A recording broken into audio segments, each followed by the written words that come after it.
Lionel Messi is 39 years old, and on Friday night in Miami, he had to produce arguably the most complete 90-plus minutes of this entire World Cup just to stop Argentina suffering what would have been one of the biggest upsets this tournament will ever produce. In the end, the champions survived, barely, 3-2 after a bruising, nerve-shredding 120 minutes against a country that had never played a single match at a World Cup before this summer, Cape Verde, an island nation of barely 500,000 people, and they came within one deflected header of knocking the holders out.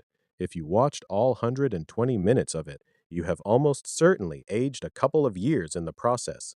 Let's be honest about who Argentina actually walked into here, because half the football world had written this off as a free pass into the last 16. Cape Verde arrived at this game unbeaten and not in a lucky, backs against the wall kind of way. Genuinely, structurally excellent. They held Spain scoreless for 90 minutes in the group stage. They traded blows with Uruguay in a 2-all draw that included their first ever World Cup goal. Then they shut out Saudi Arabia to sneak through as one of the best third-placed teams in the competition, the only one of this tournament's 4 debutant nations, alongside Curaçao, Jordan, and Uzbekistan, to actually escape the group.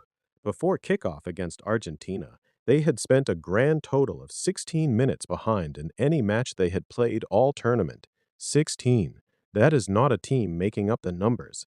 That is a side who knew exactly who they were and how they wanted to play, and it showed from the first whistle. Bubista, their manager, set his players up narrow and compact, daring Argentina to find a way through central areas, which is usually exactly where this Argentina side does its best work. For long stretches, they simply couldn't be unlocked cleanly, and you could see the frustration building on the Argentine bench. Part of that comes down to shape. Argentina's usual method is to load the middle. Rodrigo de Paul and Thiago Almada both tuck inside from wide areas to combine centrally around Messi, while the actual width is supposed to come from the fullbacks bombing forward outside them.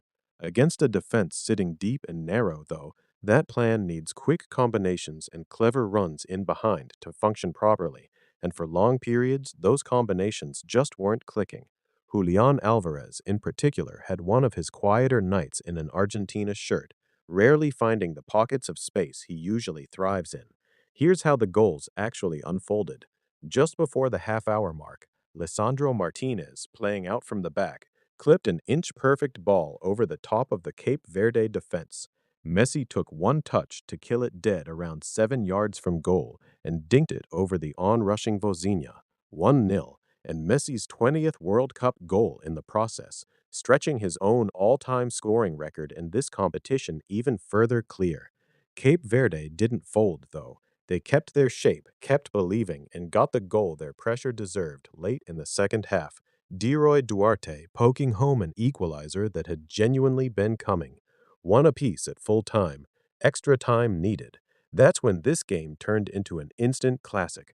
Barely 3 minutes into the additional half hour, Noel Molina won a corner off a driven low cross, and who was waiting at the back post but Lisandro Martinez again, this time with his boots rather than his passing range, to control it, turn, and rip a shot into the roof of the net.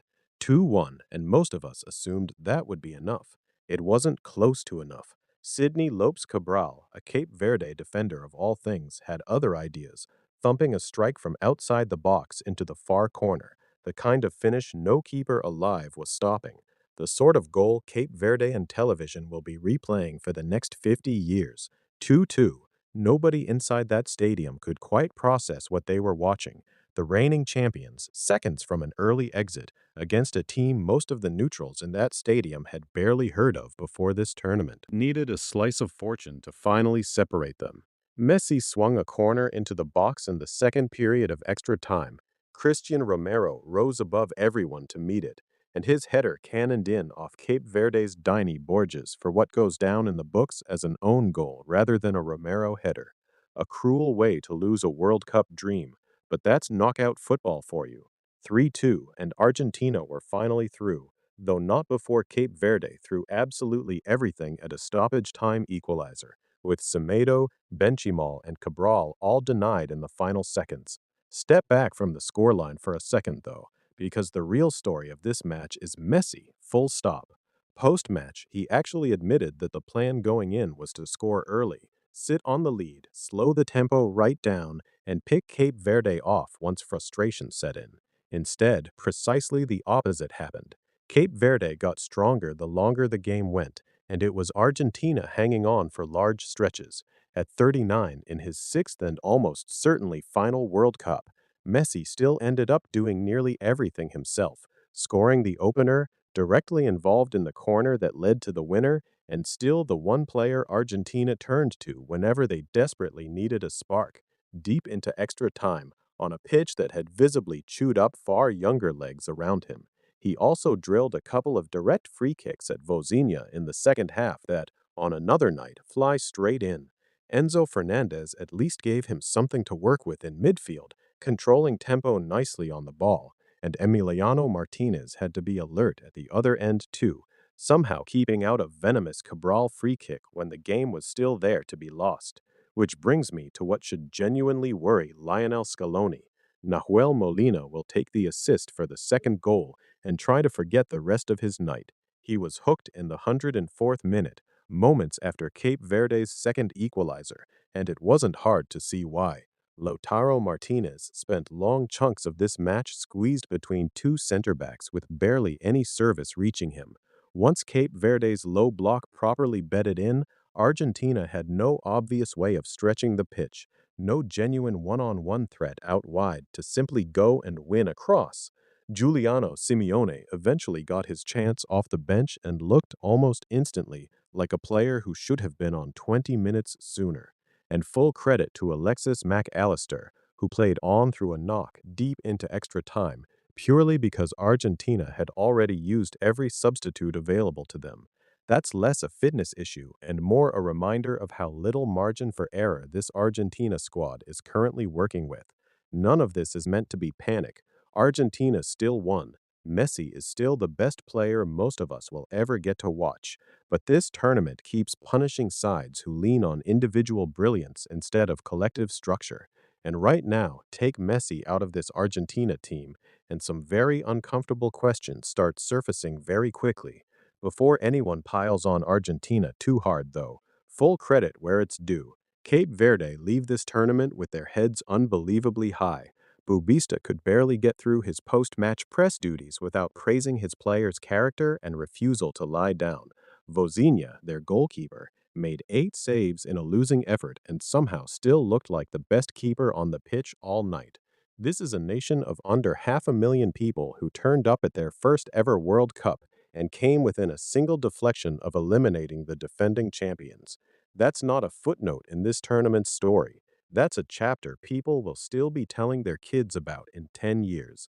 Whatever happens for the rest of this tournament, Cape Verde have already given world football a story it will not forget in a hurry. For Argentina, though, there's no time to sit with any of it. Egypt await in the last 16 on Tuesday, and the bookmakers already have this one down as a heavy Argentina favorite, comfortably north of 70% to advance. After a night like this one, that number means absolutely nothing. If Scaloni sends out the same team with the same gaps in the same areas, Egypt will fancy causing exactly the kind of chaos Cape Verde so nearly managed. Expect changes. Expect fresh legs, given how many players have just logged 120 draining minutes. Bringing in an extra body at the back, someone like Nicolas Otamendi for know-how, or a fresh option like Gonzalo Montiel from the start, would go a long way to settling nerves early doors. And expect, at the very least, one recognized wide outlet from kickoff, because relying on Messi to conjure another 20 minutes of magic almost cost Argentina their World Cup once already this week. They will not want to find out what happens if it costs them twice.